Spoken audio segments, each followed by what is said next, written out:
In 1674, a king crowned himself at Raigad Fort, defying empires to create a sovereign nation. This is the story of Chhatrapati Shivaji Maharaj, a visionary who turned forts into fortresses, seas into shields, and dreams into reality. The 17th century was a fractured land. The Bijapur Sultanate ruled the south, the Mughals dominated the north, and between them a spark ignited: the Maratha Empire. Born in 1630 at Shivneri Fort, Shivaji inherited a world of chaos. By 1645, he captured Torna Fort, a rebellion's first cry. In 1659, he crushed Afzal Khan's army at Pratapgad, proving guerrilla warfare could topple giants. Today, Mumbai's skyline stands where Shivaji's forts once guarded the Konkan coast. Yet Raigad's ruins still whisper his legacy. Join us as AI resurrects his world, bridging past and future to reveal how a warrior king's vision still echoes. In 1630, amid the rugged hills of Shivneri Fort, a child was born to Shahaji Bhonsle, a Maratha general torn between loyalty and ambition, and Jijabai, a queen mother whose stories of valor would shape a king.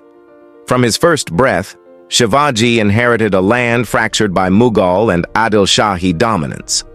But Jijabai's unwavering spirit and tales of ancient warriors like Rana Pratap and Ramdas Swami planted seeds of rebellion in his heart.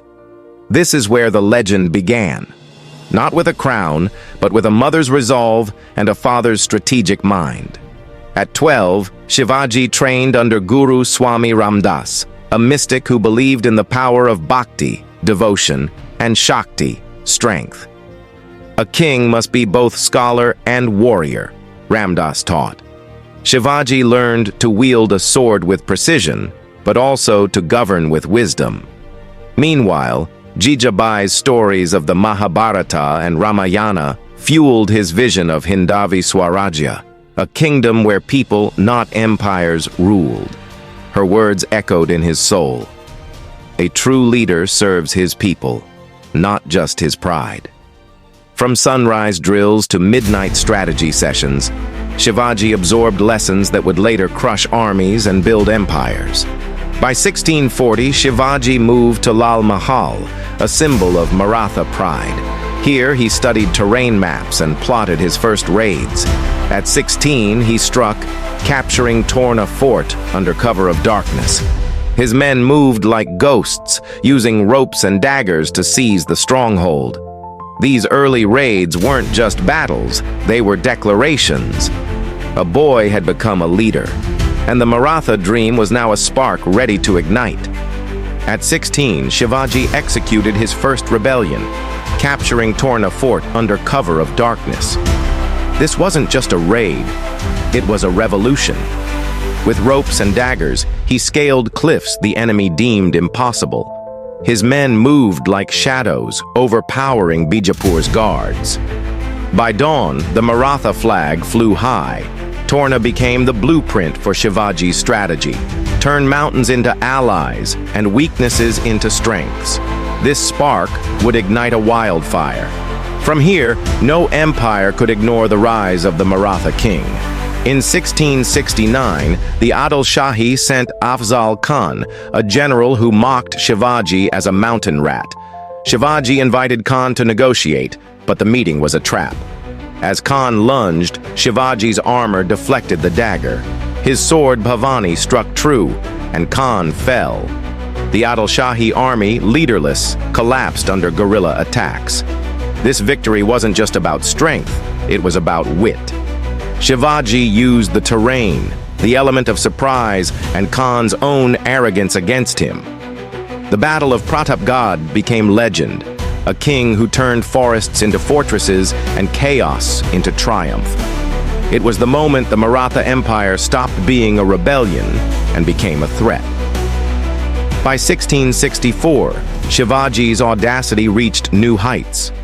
He targeted Surat, a jewel in Aurangzeb's crown. His navy bombarded the port, soldiers stormed warehouses, and Mughal wealth flowed into Maratha coffers. Aurangzeb's empire trembled. Shivaji didn't just raid, he sent a message. Hindavi Swarajya would not bow to tyranny. The sack of Surat marked his arrival on the national stage, a king who dared to challenge the mightiest ruler of his time. Shivaji's forts were masterpieces, hidden tunnels, freshwater reservoirs, and unbreachable walls. Each stone whispered strategy. Take Sindhudurg, for example. Its tunnels allowed swift escapes, while its freshwater reservoirs ensured survival during sieges. Cannons guarded every corner, turning these forts into impenetrable strongholds. But Shivaji didn't stop at one fort. He built over 300 across the Deccan. From Raigad to Pratapgad, each was a fortress of resistance. These weren't just structures, they were weapons. Every wall told a story of resilience, every tunnel a path to victory. This was Shivaji's genius, turning mountains into fortresses and stones into shields. Shivaji built India's first navy, 200-plus ships guarding the Konkan coast. He was the father of the Indian Navy long before modern fleets. These ships weren't just vessels, they were guardians.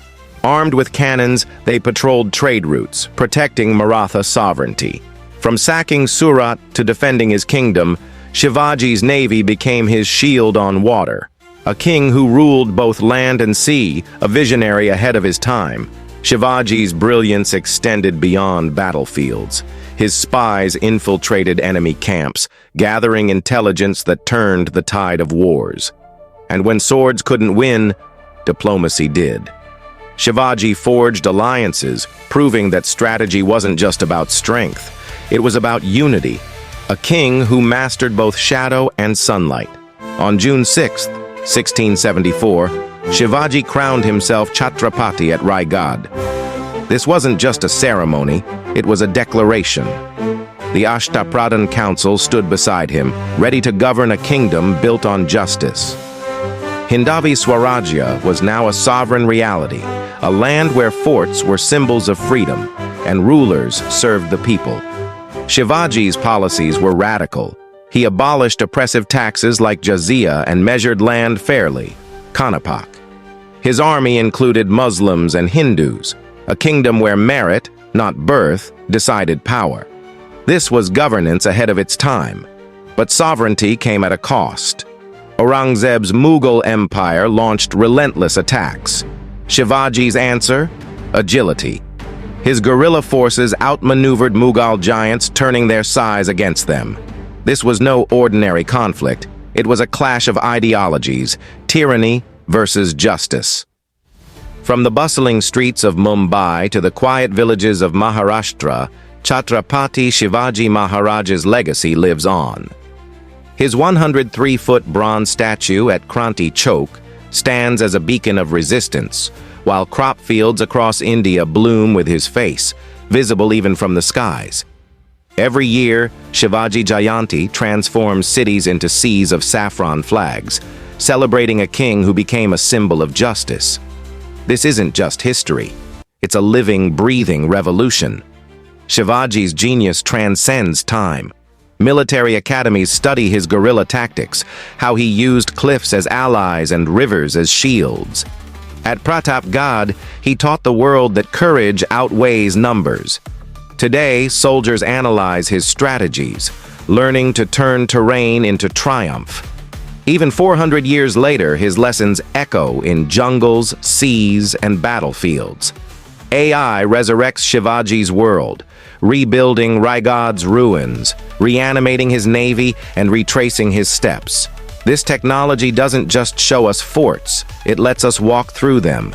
It doesn't just tell stories, it makes them breathe. Shivaji's vision of Hindavi Swarajya was ahead of its time. Now AI ensures his legacy is timeless. Chhatrapati Shivaji's story is more than battles and forts. It's a blueprint for revolution. A boy became a king. A rebellion became an empire. And now AI brings his legacy to life like never before. From the cliffs of Pratapgad to the shores of Sindhudurg, his vision of Hindavi Swarajya still inspires. But this is just the beginning. What other legends will AI resurrect?